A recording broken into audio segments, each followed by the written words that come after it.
ಕೇಂದ್ರ ಸರ್ಕಾರ ಜಾತಿ ಗಣತಿ ಮಾಡ್ತಾ ಇರುವಂತ ಹಿನ್ನೆಲೆ ರಾಜ್ಯ ಸರ್ಕಾರದ ಈ ಸಾಮಾಜಿಕ ಶೈಕ್ಷಣಿಕ ವರದಿ ಮೇಲೆ ಹೇಗೆ ಪ್ರಭಾವ ಬೀರುತ್ತೆ?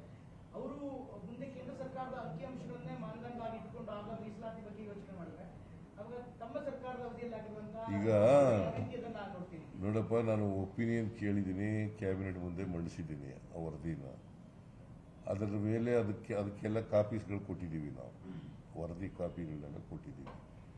ಮಂತ್ರಿಗಳೆಲ್ಲ ರೈಟಿಂಗ್ನಲ್ಲಿ ಕೊಡಿ ಒಪಿನಿಯನ್ ಅಂತ ಹೇಳಿದ್ದೀನಿ. ಅವ್ರು ಕೊಟ್ಟ ಮೇಲೆ ನೆಕ್ಸ್ಟ್ ಕ್ಯಾಬಿನೆಟಲ್ಲಿ ಚರ್ಚೆ ಮಾಡ್ತೀವಿ. Will take A decision on that. ಯಾಕಂದ್ರೆ ಅಶ್ವಿನಿ ವೈಷ್ಣವ್ ಆಗಿರ್ಬೋದು ಮತ್ತೆ ಇವತ್ತು ಧರ್ಮೇಂದ್ರ ಪ್ರಧಾನ್ ಆಗಿರ್ಬೋದು, ಅಶ್ವಿನಿ ವೈಷ್ಣವ್ ನಿನ್ನೆ ಸುದ್ದಿಗೋಷ್ಠಿ ಮಾಡ್ತಾರೆ. ಸೆಂಟ್ರಲ್ ಮಿನಿಸ್ಟರ್ ಒಂದು ಮಾತು ಹೇಳ್ತಾರೆ, ಅಂದ್ರೆ ಸ್ಟೇಟ್ ಗೌರ್ಮೆಂಟ್ ಗಳು ಮಾಡಿರ್ತಕ್ಕಂಥ ಜಾತಿ ಗಣತಿ ಏನಿದೆ ಅದಕ್ಕೆ ಪವರೇ ಇಲ್ಲ ಅವ್ರಿಗೆ, ಹಾಗಾಗಿ ಅವ್ರು ಸೈಂಟಿಫಿಕ್ ಆಗಿ ಮಾಡಿಲ್ಲ ಅನ್ನೋದನ್ನ ಆರೋಪ ಮಾಡಿದ್ದಾರೆ. ರಾಜಕೀಯವಾದಂತಹ ಪರಿಣಾಮಗಳಿಂದ ಬೇರೆ ಹೊರತು ಶೈಕ್ಷಣಿಕವಾಗಿ ಸಾಮಾಜಿಕವಾಗಿ ಯಾವುದೂ ಪರಿಣಾಮಗಳಿಲ್ಲ. ಬೇರೆ ರಾಜ್ಯಗಳು ಮಾಡಿದ ಸಮೀಕ್ಷೆಯಿಂದ ಅದು ಅವರ ಅಭಿಪ್ರಾಯ. ಕೋರ್ಟ್ನವ್ರು ಹೇಳ್ಬೇಕಲ್ವಾ? ಈಗ ಬಿಹಾರ್ನವ್ರು ಮಾಡಿದ್ದಾರೆ, ಸುಮ್ಮನೆ ಅವ್ರದ್ದು ಪಾರ್ಟ್ನರ್ ಇದ್ದಾರಲ್ಲ ಅವರು. ಯಾರೋ ವೈಷ್ಣವ ಅಂತ ಪಾರ್ಟಿ, ಯಾವ ಪಾರ್ಟಿ ಅವರು? ಆ ಬಿಜೆಪಿ ಪಾರ್ಟಿಯಲ್ಲಿ ಇದೆಯಲ್ಲ ಬಿಹಾರ್ನಲ್ಲಿ. ಅದಕ್ಕೆ ಏನು ಹೇಳ್ತಾರೆ ಕೇಳಿದ್ರೆ? ಅದನ್ನು ನಿಮ್ಮ ಪಾರ್ಟಿನೂ ಕೂಡ ಪಾರ್ಟ್ನರು ಅಲ್ಲಿ ಬಿಹಾರ್ ಗೌರ್ಮೆಂಟ್ನಲ್ಲಿ. ಎಂಥವರು ಮುಖ್ಯಮಂತ್ರಿ? ನಿತೀಶ್ ಕುಮಾರ್ ಅಲ್ಲಿ ಉಪಮುಖ್ಯಮಂತ್ರಿ ಆಗಿದ್ದೀರಿ ನೀವು.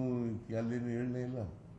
C, states have no right ಅಂತ ಇಲ್ಲ, ಸಂವಿಧಾನದಲ್ಲಿ ಇಲ್ಲ ಎಲ್ಲೂ. States have no right to do the caste census or socio economic survey ಅಂತ ಇಲ್ಲ. ಇದೆಯಾ ಹಂಗೆ? Is there any provision like that?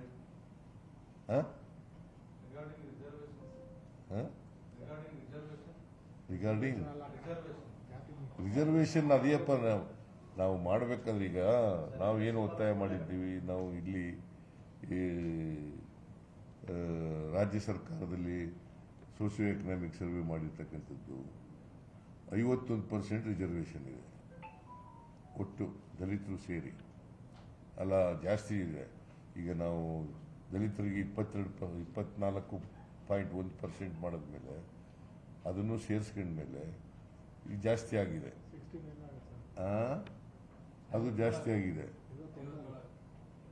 ನಾವೇನು ಅಂತ ಹಿಂದೆ ಇವರು 50% ಮಾಡಿದ್ರಲ್ಲ ಸೀಲಿಂಗು, ಅದನ್ನ ಜಾಸ್ತಿ ಮಾಡಬೇಕು ಅಂತ ನಮ್ದು ಇದೆ. ಈಗ ನೋಡೋಣ ನಮ್ಮ ವರದಿನಲ್ಲಿ. ಸರ್, ಈಗ ಅವರು ಮಾಡ್ತಿರುವಂತದ್ದು ಜಾತಿ ಜನಗಣತಿ, ನೀವು ತಂದಿರುವಂತದ್ದು ಸಾಮಾಜಿಕ ಶೈಕ್ಷಣಿಕ ಆರ್ಥಿಕ. ಅದನ್ನೇ ಮಾಡಬೇಕು ಅಂತ ನಾವು ಒತ್ತಾಯ ಮಾಡೋದು. ಅಲ್ಲ, ಸಾಮಾಜಿಕ ಆರ್ಥಿಕ ಶೈಕ್ಷಣಿಕ ಸಮೀಕ್ಷೆ. ನೀವು ಜಾತಿ ವಿಷಯಕ್ಕೆ ಬರುತ್ತೆ ಇಲ್ಲಿ. ನೀವು ನೋಡಪ್ಪ,